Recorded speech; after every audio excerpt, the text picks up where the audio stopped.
In this lesson, we're going to wrap up the spine by putting in our cog and our COM controllers in. So with that, let's get started. Alright, so if you open up the scene here, you can see that a couple of changes were made. We have included a center of gravity and a COM controller for our middle joint here. So the most important thing with them is that they all line up directly with the spine. So every group in it should be located in the same area, and if we look here, so you can see this is just a modified paw controller that I repurposed and reshaped. So COM control group will be the name. So we have the center of gravity, the group for our COM, and here's our COM right here.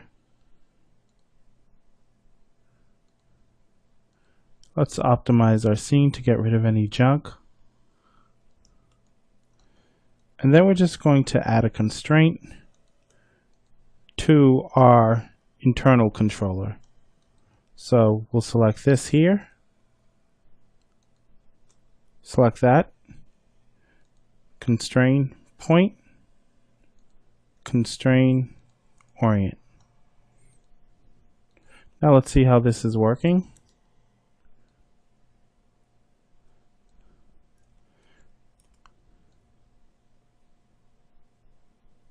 So you can see we get some really interesting shapes with it. But to make it a little bit more intuitive, we're also including one of our floating points that we'll just parent here.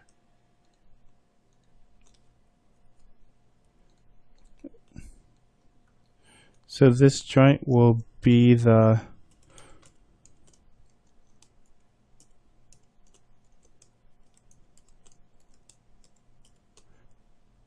Auto Ori COM JT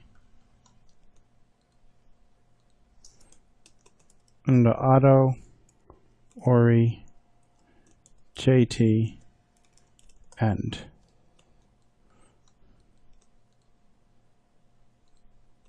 Alright, and we've already put an IK handle into the scene.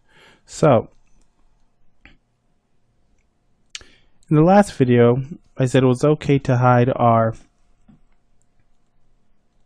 pole vector because we wouldn't need it anymore, and that's exactly what we're going into Dig to do. So let's find our control 3. This transform probably is not needed. Nothing's underneath it.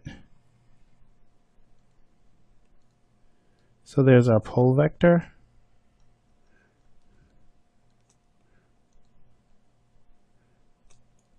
Grab our IK handle. So there it is. And this IK handle we could parent underneath our center group. Now just to keep everything clean,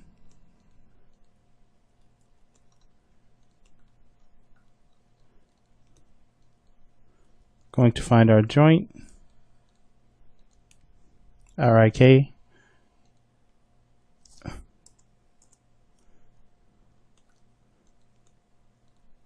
negative. Now we are all at 0.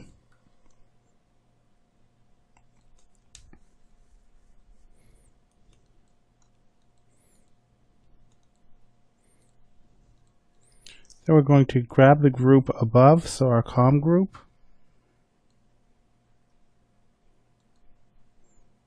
So there's our hip control.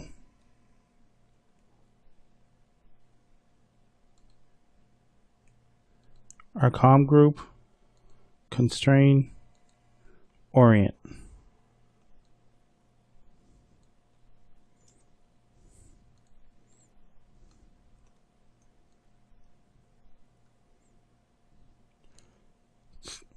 So now you could see how the body's automatically orienting itself.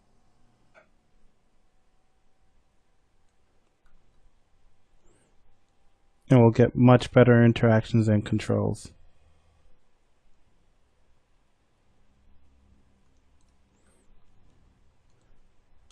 And still be able to move this.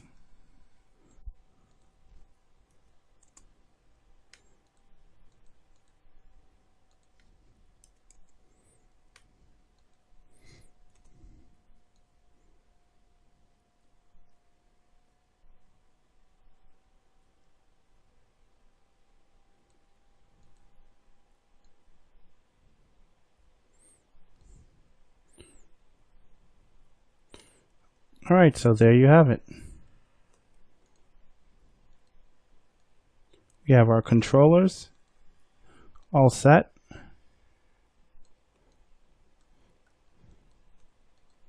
You can see how everything's moving. Our line could basically hit every pose, and there's no crazy deformations going on, so that means that we've successfully gone through this. Now the last thing to do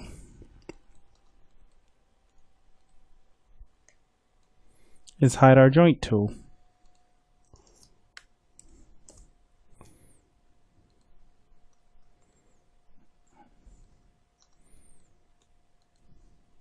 And now we're going to parent everything underneath the center of gravity.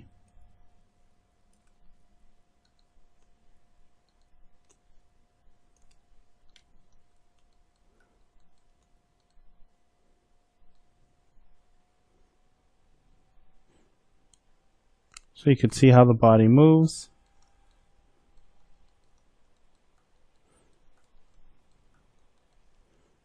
Now let's go back to our hips. Now earlier, for the hip control, the H1 legs, or the H legs 1, we parented, but we could always parent constrain that to figure out which one we would like better.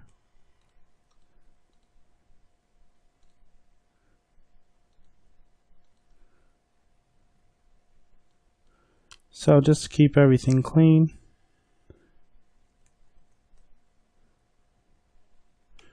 let's just grab these three.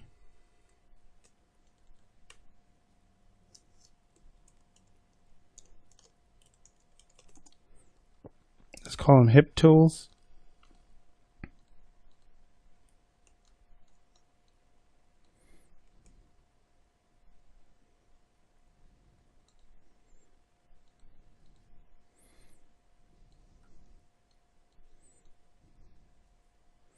And we could basically do things as we see fit.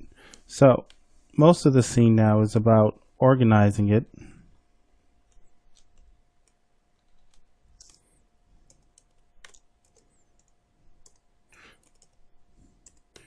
JT Ori IK. That's what I'll call the new one that we just created. Let's leave it in just in case we do need it later. Alright, so most of this is done. Let's bring in next one of our automatic four-leg controllers to get this working in a more fluid way also. Now remember, the only thing that I'm leaving out, just to save some time on this already extremely long video, is how to put in the extra attributes, which we've gone over earlier, to basically make kill switches for all of our tools. So for this one here, on our joint, we would simply use a locator, make sure it has 0 rotations on it, and we'd feed it directly in. And that way, when we turn the IK on and off with a controller here, so the enhanced IK controller, we would be able to turn it on and off and also scale it as needed. So this locator here, let's parent it underneath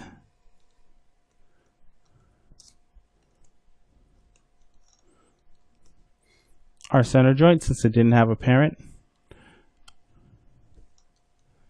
Now remember, it's already been point constrained, so everything here should be fine.